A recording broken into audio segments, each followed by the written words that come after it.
The observation room was clean, functional, impersonal, the architectural equivalent of a bureaucratic form.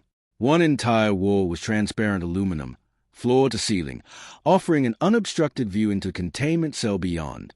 I settled at a monitoring station, pulled up the surveillance array, reviewed the environmental readouts, and then, finally, looked at the galaxy's most feared prisoner. He was reading, lying on his bunk, feet crossed at the ankle, a data pad propped casually on his chest, expression entirely relaxed. His dark hair went in approximately 4 different directions simultaneously, suggesting either complete indifference to grooming or a very specific aesthetic choice. His face was angular in the way of predator-lineage species, all defined structure and sharp edges, but the expression it wore was one of quiet, absorbed concentration. He looked, for all the galaxy, like a man on a slow afternoon. I pressed the communications panel. Marcus Webb. He glanced up, and I registered 2 things simultaneously. First, that he was completely unsurprised by my presence, suggesting he had either heard my approach or simply expected this moment. And second, that his eyes were a shade of blue I had no adequate reference for. Not the pale blue of Thrxyn in glacial ice. Not the deep blue of deep space nebulae. Something in between. Clear and sharp and quietly intelligent, like a sky that was also, somehow, calculating the structural weaknesses of the room it occupied. "That's me," he said, setting down the datapad with an easy movement. His voice had a warmth and a texture to it that his translator rendered imperfectly. Something was always lost in translation with human vocal ranges, some overtone that didn't survive a conversion. "And you, Officer Valkara, I'm monitoring your containment tonight." Monitoring. He let the word sit in the air for a moment, then smiled, a small, crooked thing that somehow managed to be neither threatening nor entirely innocent. "That's a generous word for babysitting, isn't it?" I blinked, all 4 eyes, in sequence. It's an involuntary Thrxyn response to genuine surprise, and I was annoyed at myself for it immediately. "Excuse me." "Come on, Officer Valkara." He sat up, stretching both arms above his head in that slightly unsettling way humans have with only 2 limbs, like watching it being perpetually on the verge of toppling over, somehow never quite falling. "I've been here 3 weeks. I know the pattern. Someone sits in that chair, watches me breathe, occasionally watches me sleep, and then files a report that says, more or less, prisoner did not spontaneously develop telekinesis or attempt to gnaw through structural supports." A laugh escaped me before I could intercept it. It wasn't a polite, professional sound. It was genuine and unguarded, and I felt my skin shift from deep purple toward lavender before I pulled it back. "That," I said carefully, not entirely inaccurate. "See." He pointed at me with what I assumed was approval. "Honest. I appreciate honest." He stood and walked toward the transparent barrier, stopping a foot away from it with the relaxed ease of someone who has made peace with every constraint around him. "So, Valkara, can I call you Val? Or is that too informal for someone who's technically here to watch me be threatening?" My skin shifted again. Lavender held this time. "Val is fine." "Great." He leaned his shoulder against the wall, the posture of a man completely comfortable in his own existence. "You can call me Marcus. Or Mark. Oh, honestly, hey you the human, I've been answering to it for 3 weeks. A pause, and then that sideways smile again. "So what's the story? Val, you seem significantly more competent than everyone else they've sent in here. Did you lose a bet, or is this just what it looks like when the galaxy plays dice with assignments?" "I was assigned," I said, making a note on my datapad. "Subject is personable. Unexpectedly so. Right. Assigned." He nodded slowly, as though considering a deeper philosophical implication in the word. "Well, since we're apparently spending the night together, professionally speaking, I should warn you, I have approximately 300 jokes ranging from bad to catastrophic, and 3 weeks of solitary confinement to workshop material. Fair warning." "I appreciate the disclosure," I said. He made me laugh 3 more times in the next hour. I decided to read his actual file. The full file, not the summary Thrxyn had been hyperventilating over, not the incident abstract that circulated through the security briefings, but the complete, unredacted record, was a masterpiece of institutional self-deception. Station Kepler-9 was a mining colony on the outer rim of mapped space. 4,000 residents, mostly working families, extraction workers, maintenance crews, people who had come to a hard place for honest work and modest wages. The Ragthal Corsairs had marked it as an easy target, isolated, lightly defended, valuable mineral stores, and no standing military presence. Marcus Webb had been there on a 6-month engineering contract, hired to overhaul the life support systems in the residential sector. He was, by every available account, ordinary, competent in his field, professional in his conduct, popular enough among the colony workers for his willingness to share his lunch and his tendency to fix small problems that weren't technically his responsibility. Then 4 to 7 armed pirates breached the docking bay, and ordinariness became something else entirely.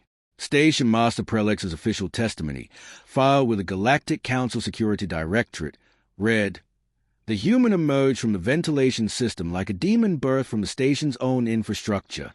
His eyes glowed with a murderous luminosity beyond natural biology. He wielded weapons forged from fury and dark matter. His laughter during combat was a sound of civilization's end." I reviewed the actual security footage alongside this testimony. Marcus had duct taped a plasma cutter to a mop handle. The murderous luminosity was his helmet lamp. His weapons forged from dark matter were a pressurized coolant canister, 3 sections of railing bracket, and what appeared to be a very heavy calibration wrench. Over 3 hours, using maintenance supplies and the intimate architectural knowledge of a man who had spent 6 months learning every corridor, conduit, and crawl space of the station, Marcus Webb systematically and methodically neutralized 4 to 7 armed pirates. He used the ventilation network as a highway. He used the station's own systems, pressure doors, coolant releases, electrical panels, as weapons and barriers. He thought 3, 4, 5 moves ahead, not with military training, but with the instinctive problem-solving of an engineer who sees every environment as a system and every system as manipulable. When Council security forces finally arrived, 4 hours after the initial breach, they found all 4 to 7 pirates unconscious and bound. They had been arranged in neat rows in the docking bay, secured with cargo netting, their weapon collected in a pile nearby. A brief handwritten label had been attached to the pile. It read, "Inventory for processing. Handle with care. M. Webb." Marcus was sitting on a cargo container eating a sandwich.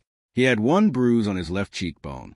He asked the security team if they wanted half his sandwich because he'd accidentally made 2. The Council's response to this information was not relief or gratitude, or even simple bureaucratic acknowledgement. The response was panic. Immediate, unfiltered, galactic-scale panic. Security Director Vodex's official statement declared, "If one human civilian, operating alone with improvised tools and no formal combat training, can neutralize 4 to 7 armed combatants and secure a colony of 4,000, what is the ceiling of human capacity? What does 1 human with actual weapons represent? What do 1,000 humans organized for purpose represent?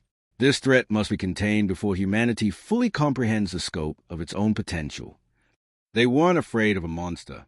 They were afraid of a person who saw a problem, assessed the available resources, and solved it, without waiting for authorization, without forming a committee, without filing a pre-action impact assessment in triplicate. A person who, when 4 to 7 armed pirates threatened 4,000 lives, simply thought this is fixable and started fixing it. That was what Level 9 security was really for. I sat back in my chair for a long moment, staring at the final page of the file. Then I pressed the comm panel. "Hey, Marcus." He looked up from his datapad. He'd resumed reading after our initial conversation, which I found both practical and quietly charming. "Yeah. When you were at Kepler-9, did you ever think about waiting, letting the Council response teams handle it?" A pause. He considered the question with genuine care, which I was already learning was characteristic of him. He didn't perform thoughtfulness. He actually did it. "There were kids on that station," he said finally. "A response team was 4 hours out, minimum. The pirates weren't there for a chat." He looked at me steadily. What was I supposed to do? Sit in a maintenance closet and hope things worked out?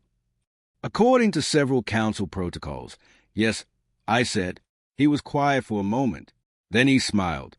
It was a different smile from the crooked, easy one he'd been deploying all evening.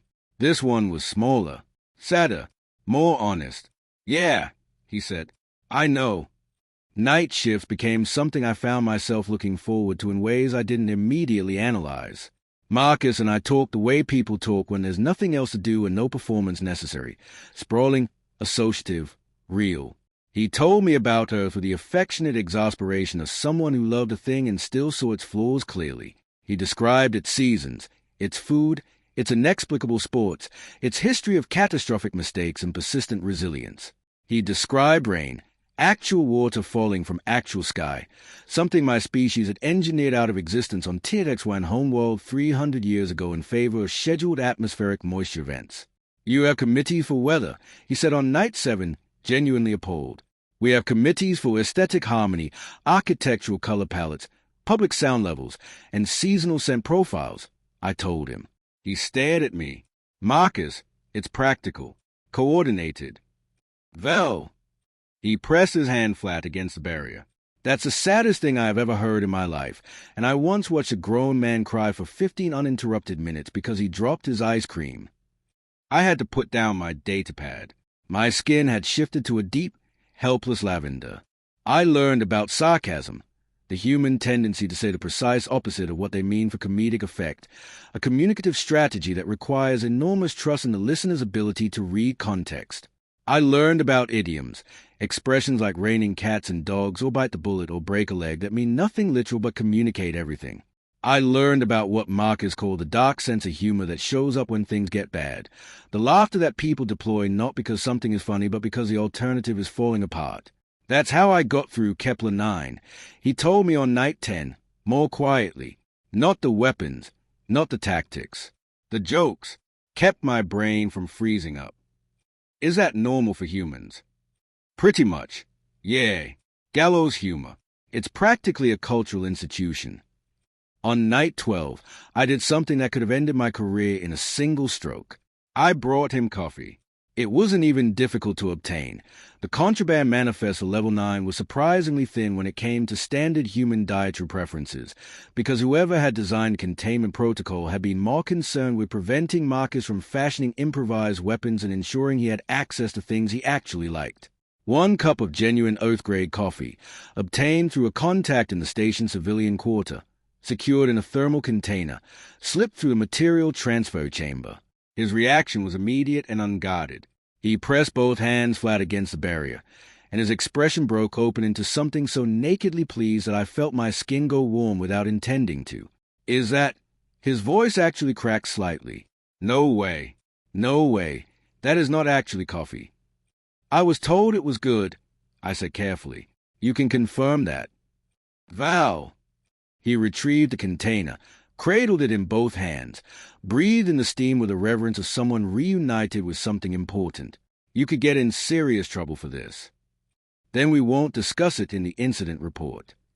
His eyes found mine across the barrier, and there was something in them that wasn't humor anymore. It's not just a coffee, he said, quietly enough that the ambient monitoring would struggle to capture it. It's you seeing me as a person, as someone who has preferences and needs, and that matters more than you probably realize. My skin flushed a deep, complicated pink. I noted it in my datapad under personal and moved on, because I was a professional and professionals don't dwell. But the word stayed with me, all the way through the rest of my shift, and through my all phase, and into the next night. You see me as a person. 4,000 lives. 4 to 7 pirates.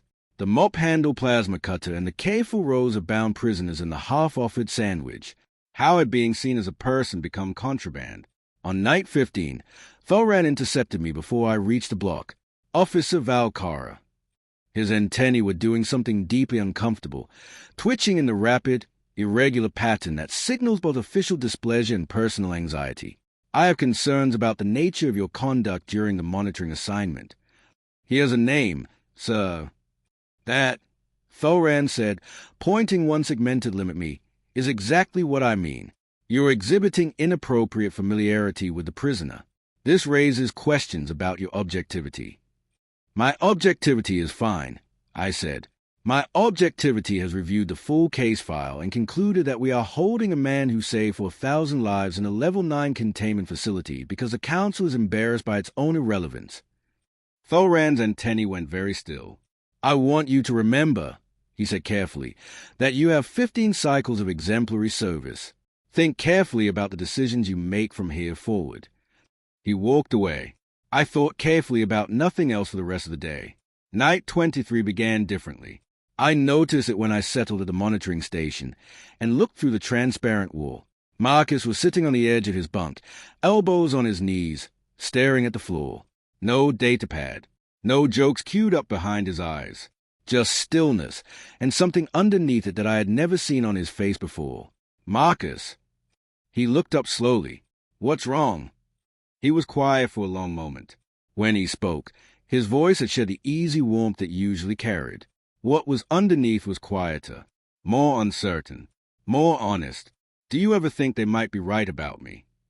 I set down my datapad. "That I'm dangerous," he continued. "That I'm a genuine threat. That locking me away is the right call." "Marcus Webb," I said, "that is the most genuinely foolish thing I've heard from you in 23 nights. And you once told me about a human tradition that involves eating a bread product filled with a ground meat product inside a larger bread product. A hot dog in a pretzel bun," he said automatically. "And that's different. Is it the impulsiveness that worries you? The lack of hesitation?" He looked at me for a long moment, and I watched him decide whether to say the real thing. "I didn't hesitate at Kepler 9, he said. "Not for a second. I saw what was happening, and I just moved. No committee, no protocol, no asking permission. And I didn't feel afraid. I felt." He searched for the word. "Focused. Clear. That sounds like competence. It looks like something scarier from the outside." He pressed the heel of his hand against the barrier, a gesture I'd started thinking of as his version of reaching. Every human has this thing that activates when someone they care about is in danger. It bypasses everything. Logic, self-preservation, the social calculation of cost and consequence. It just says no and starts moving. The Council calls it instability. I call it courage. The galaxy calls it a security risk. He exhaled slowly. Maybe they are not entirely wrong.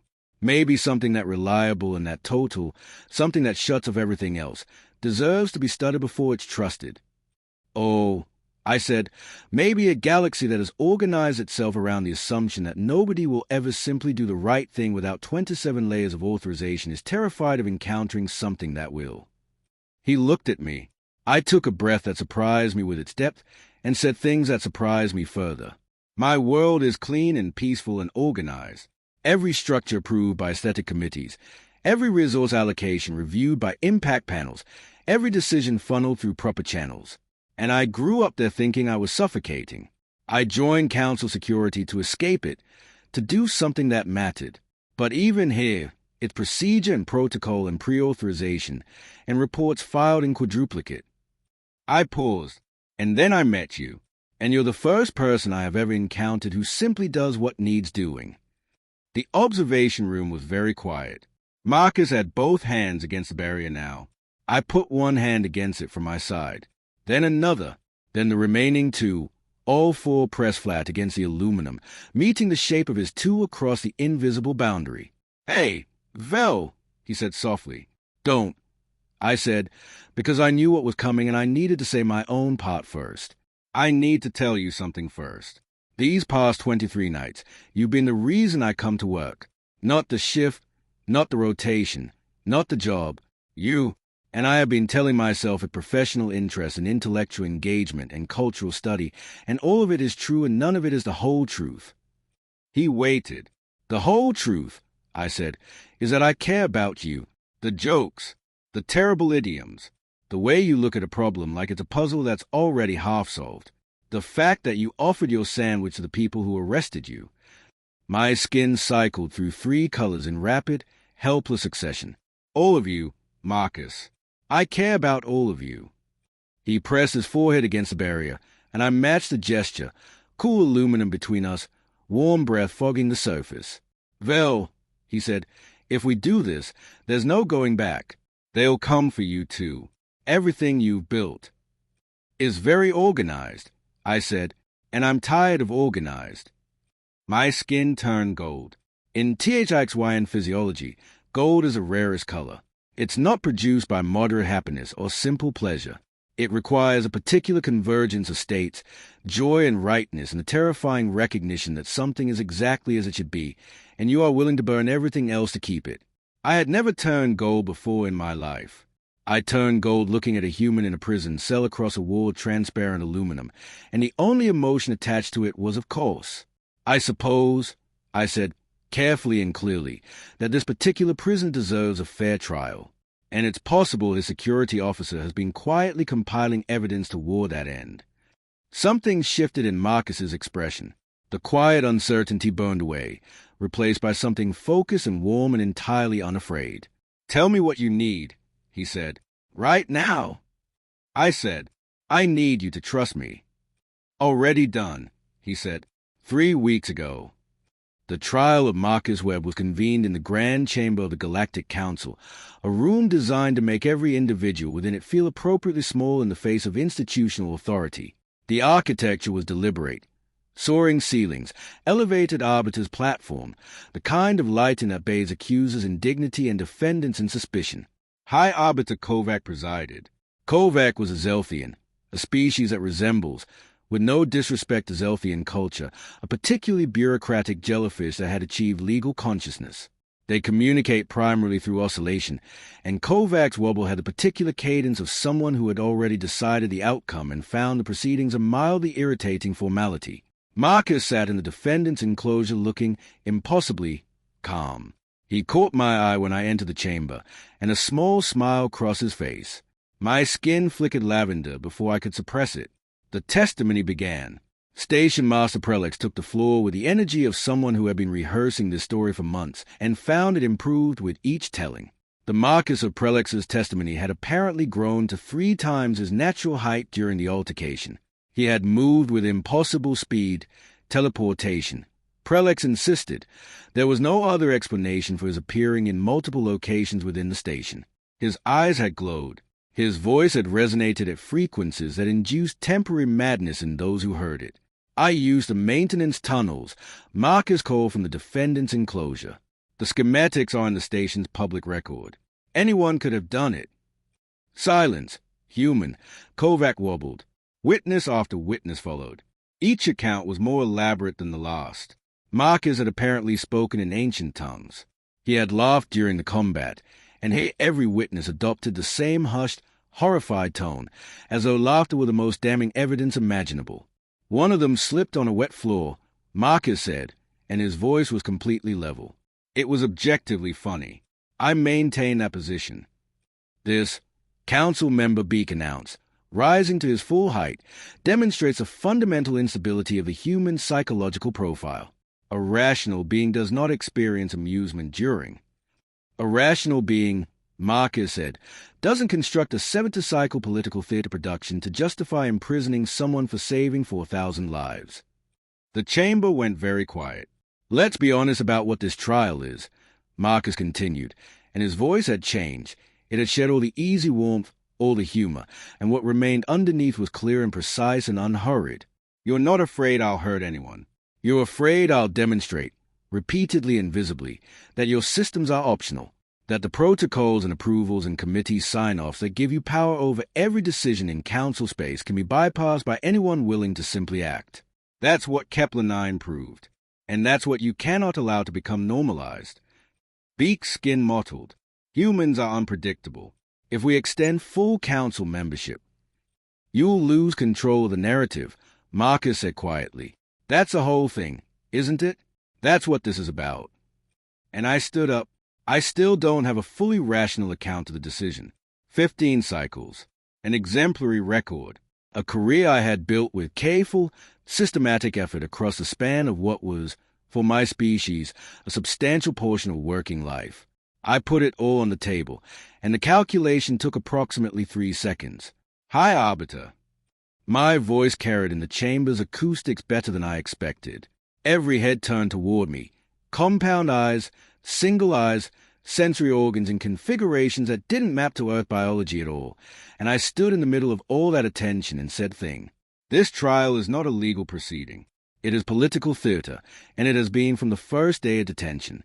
I have spent 8 weeks monitoring Marcus Webb containment, reviewing the unredacted file of the Kepler-9 incident, and compiling the evidence that the prosecution has deliberately withheld from this chamber. Kovac wobbled with a specific frequency that indicated supreme offense. Officer Valkara, you are completely out of order. No, I said, and my skin shifted gold. I wasn't trying to suppress it anymore. For the first time in 8 weeks, I am exactly in order. They recessed the trial.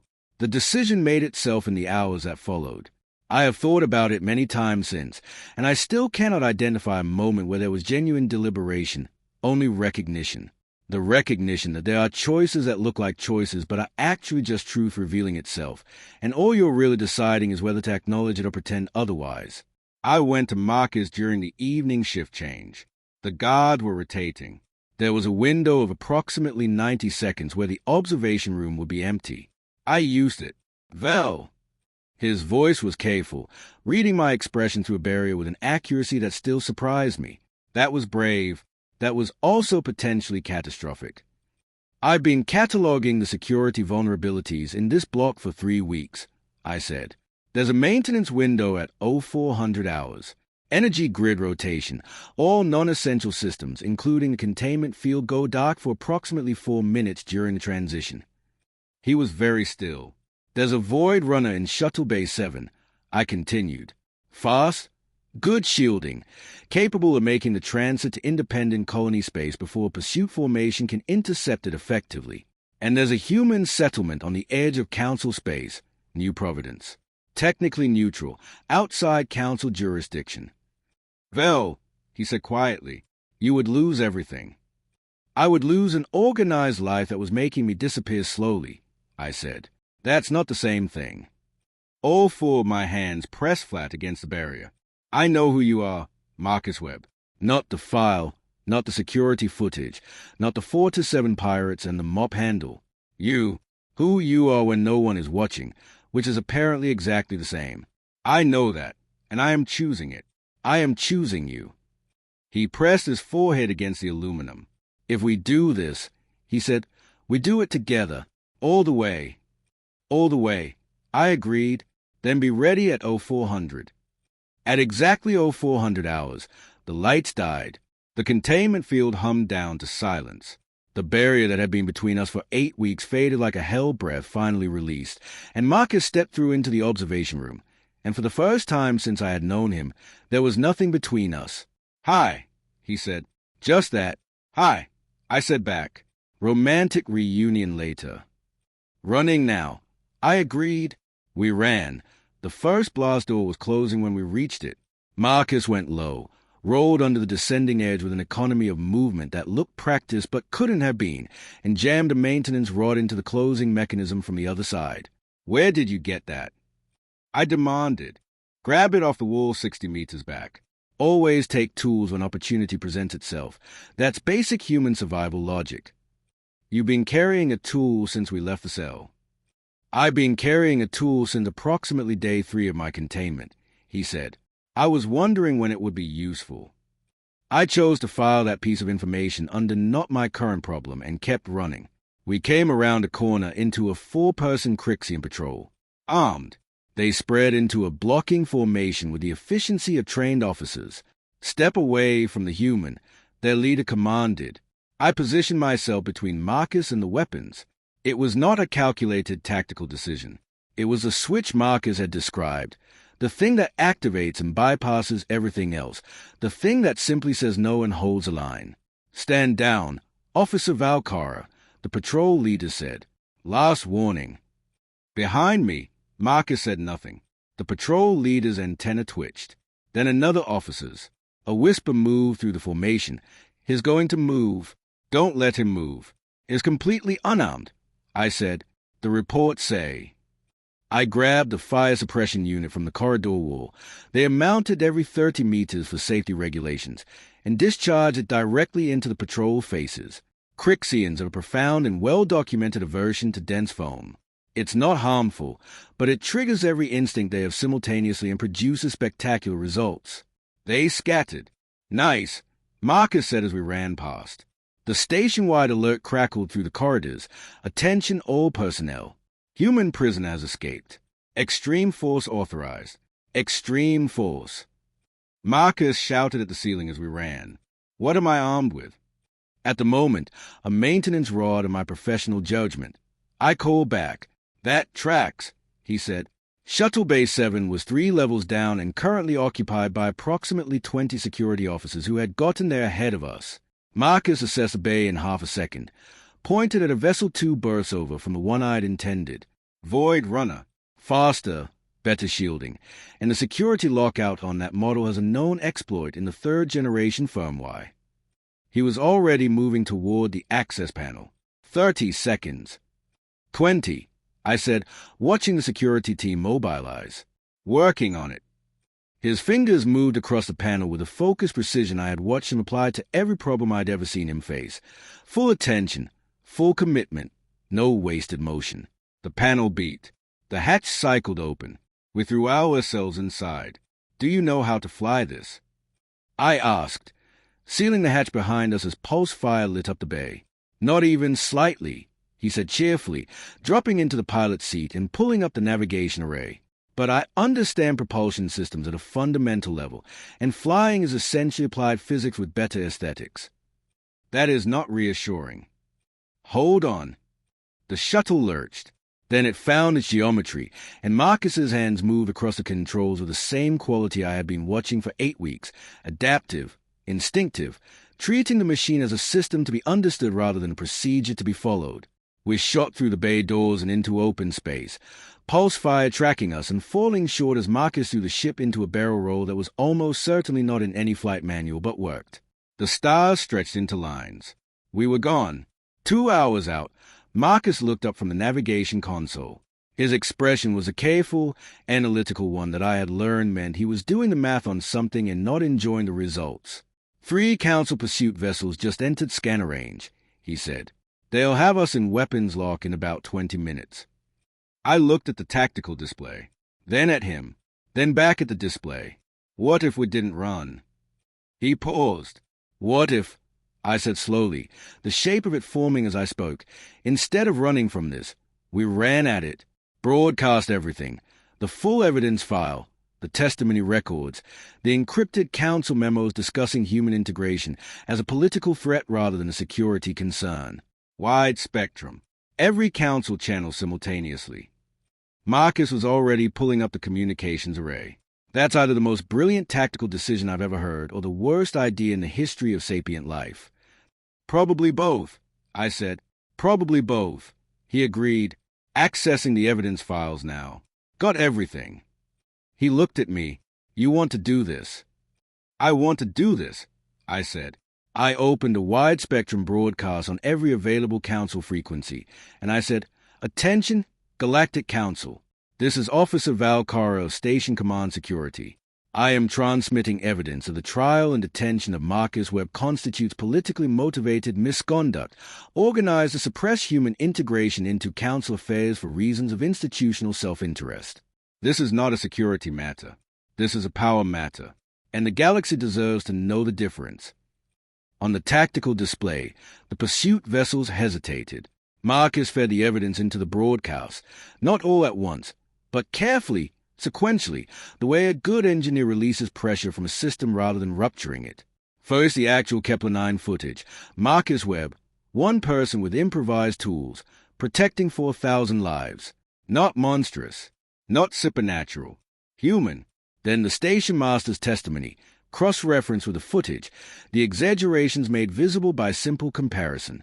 Then the encrypted council memos, Security Director Vodex's internal communications, the strategy discussions, the explicit language of institutional fear dress and the costume of security concern. Marcus leaned toward the comm. Hello, Galaxy. Marcus Webb here. I know there's a lot of material coming through right now, so let me say the simple version. Humans are capable. Yes. We act quickly in emergencies. Yes. We don't wait for committee approval when someone is dying. Yes.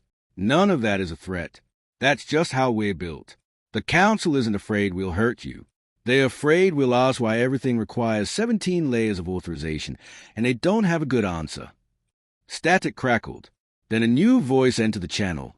Clear, measured, female. This is Council Member Eflia of the Valnari delegation. I have reviewed the transmitted evidence in real time. I move for immediate suspension of pursuit operations and a full independent investigation into the conduct of Security Director Vodex and the trial proceedings of Marcus Webb. Kovac's wobbling voice cut in, outraged. Council Member Eflia, you cannot simply... I can and I am, Eflia replied, with a particular serenity of someone who had been waiting for exactly this moment. High Arbiter, you have approximately 8 minutes before this becomes a defining political event of your tenure. I suggest you use them to consider which side of history you'd like to be recorded on. Other voices joined. Slow at first, then faster, a frequency shift in the political atmosphere, the entire council broadcasting simultaneously through every station and ship that could receive our signal. One pursuit vessel powered down its weapons array. Then another, the third held position. Then slowly, following the lead of its companions, fell back. A private channel opened. Thrxyn's voice came through, quieter than I had ever heard it, stripped of official register. Continue to New Providence, Valkara. You have bought yourself time and something considerably larger than time. Use both wisely. Marcus looked at me. Did we just accidentally launch political revolution? He said. I believe we launched it very deliberately, I said. I was trying to be modest. I know. It's one of your better qualities. My skin was gold from crown to spine, and I stopped trying to hide it. What are your thoughts on New Providence? I think, Marcus Webb said, looking out the viewport at the stars, that it sounds a lot like a beginning. New Providence was everything its name promised, and nothing like what I expected. It was not pristine. It was not organized by committee. The architecture had no aesthetic code.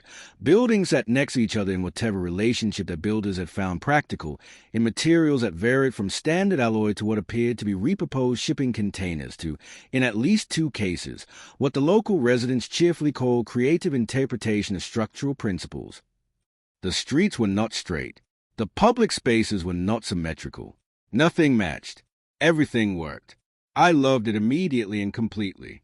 The Galactic Council granted us conditional freedom 6 weeks after the broadcast, conditional meaning we were barred from council space for 5 years, which we understood to be the political translation of we are embarrassed and need time to reorganize our position. The investigations Eflia had triggered were ongoing. They would take time. Things would change slowly, always slowly, in organizations that had spent centuries learning to resist change, but the direction of change had been established. We found an apartment in the colony's central district. 2 rooms, windows that face the plaza, a kitchen that Marcus assessed with the critical eye of someone for whom food preparation was both art and mild religion. This stove, he said, standing in the kitchen on our first full day, was designed by someone who had only heard cooking described secondhand. Is it non-functional? It's aspirationally functional, he said. We'll work with it.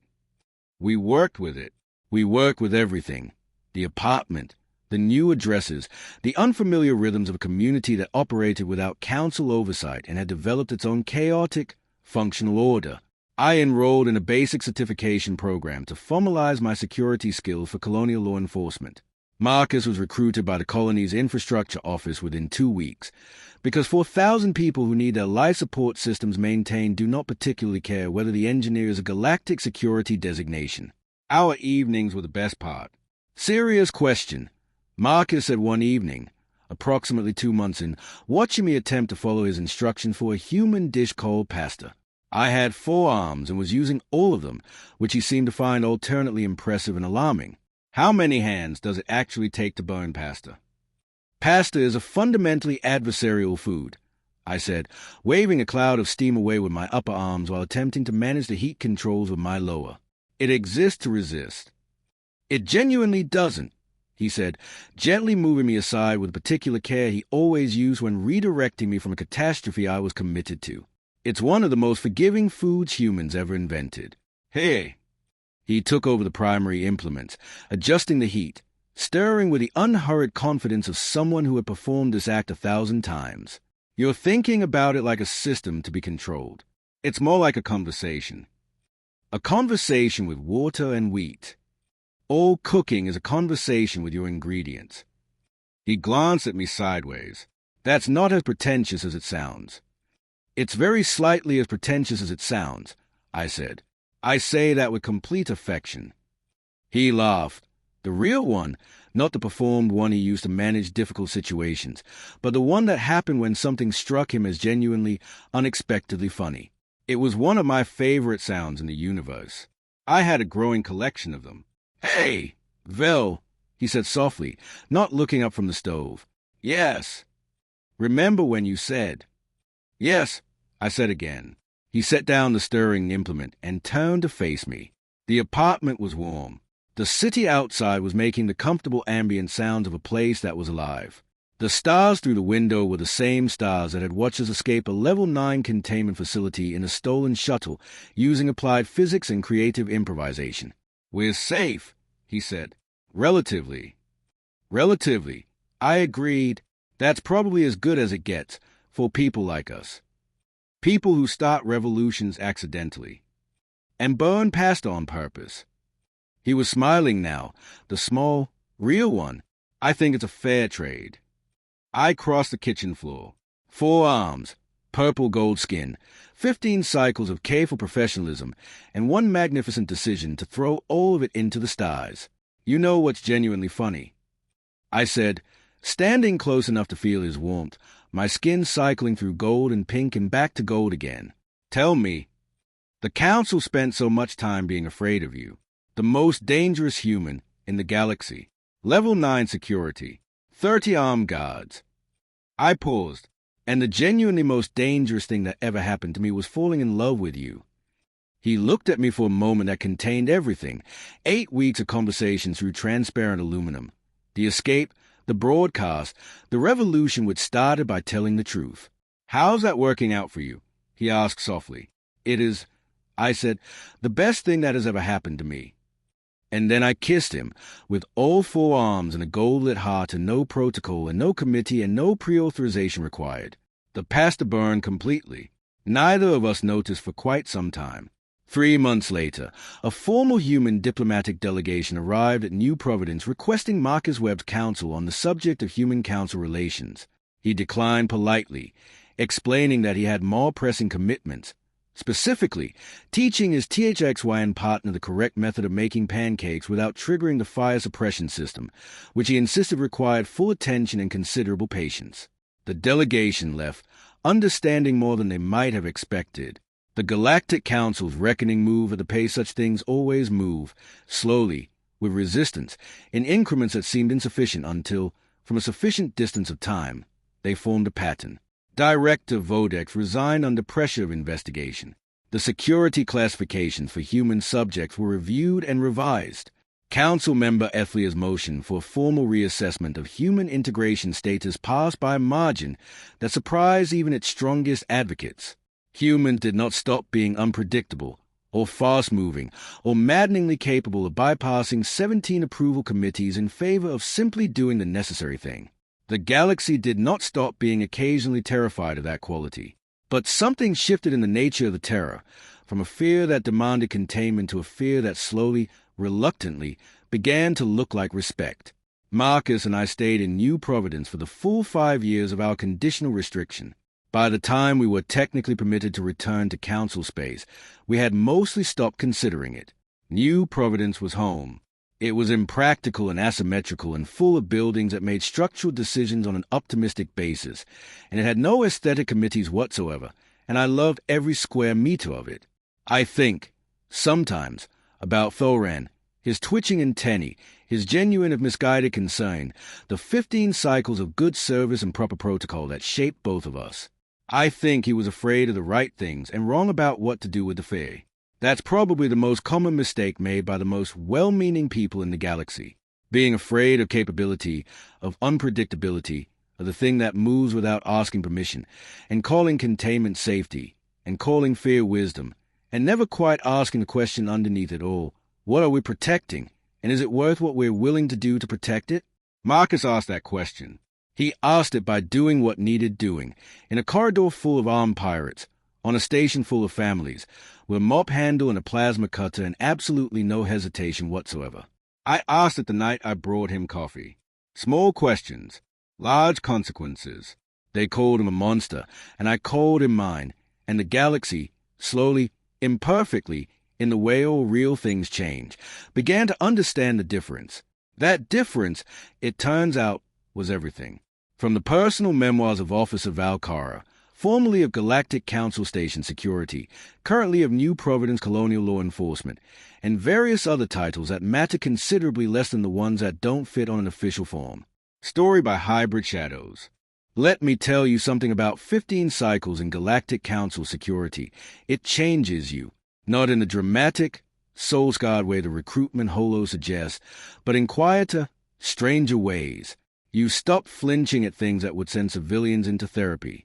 You develop an almost supernatural ability to read a room, or a cell, or a docking bay about to explode. You learn that the most dangerous thing in any given situation is rarely the one everyone's pointing at. My name is Valkara. I'm a Thrxyn, 4 arms, skin that shifts through the color spectrum based on my emotional state like a living mood ring, and a reputation for being the most practical officer in station command. We Thrxyn are known throughout the galaxy for our logic, our precision, and our borderline irritating habit of pointing out when something is spectacularly, cosmically stupid. In 15 cycles, I had guarded war criminals extradited from the Zadrath Empire, beings who had orchestrated the deaths of millions and still managed to look bored during processing. I had detained rogue AI constructs so cognitively advanced they could hack a biological brain through sustained eye contact, rewriting memories and motor functions with nothing but a glance. I had once been assigned to escort a Vrilnax diplomat who, due to an unfortunate metabolic condition, sweated concentrated acid, continuously, for 6 hours. I still have the boots, or what's left of them, 2 souls and a memory of better days. In 15 cycles, I thought I had seen everything. Then they brought in Marcus Webb, one human, singular, one unremarkable-looking bipedal mammal from a backwater planet called Earth, still largely unknown to the broader galactic community. A species so new to the interstellar stage that half the council still debated whether they qualified for observer status. You would have thought we had captured a black hole with anger management issues. The containment facility they constructed for Marcus Webb was classified Level 9 security. Level 9. I want that number to sink in properly.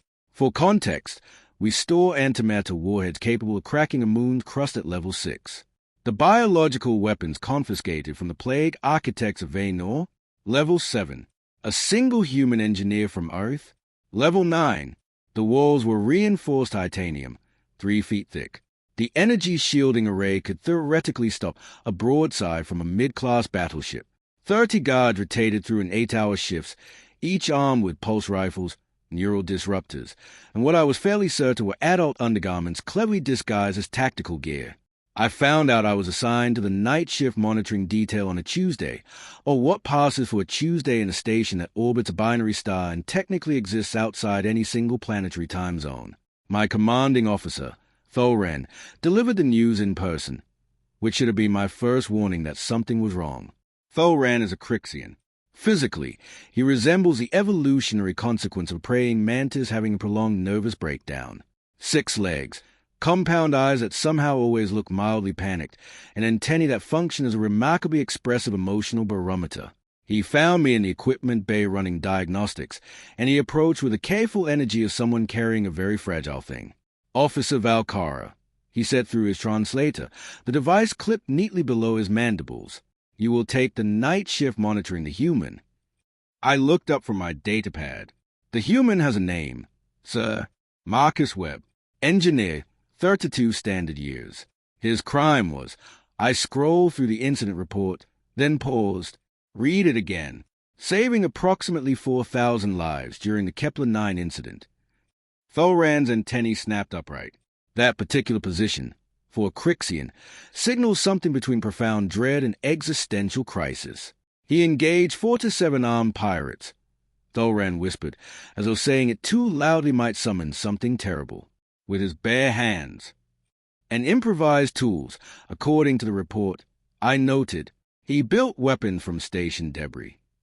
Thrxyn's voice dropped another register, something that required a translator to work harder. And Valkara, he laughed while doing it. I stared at him with all 4 eyes.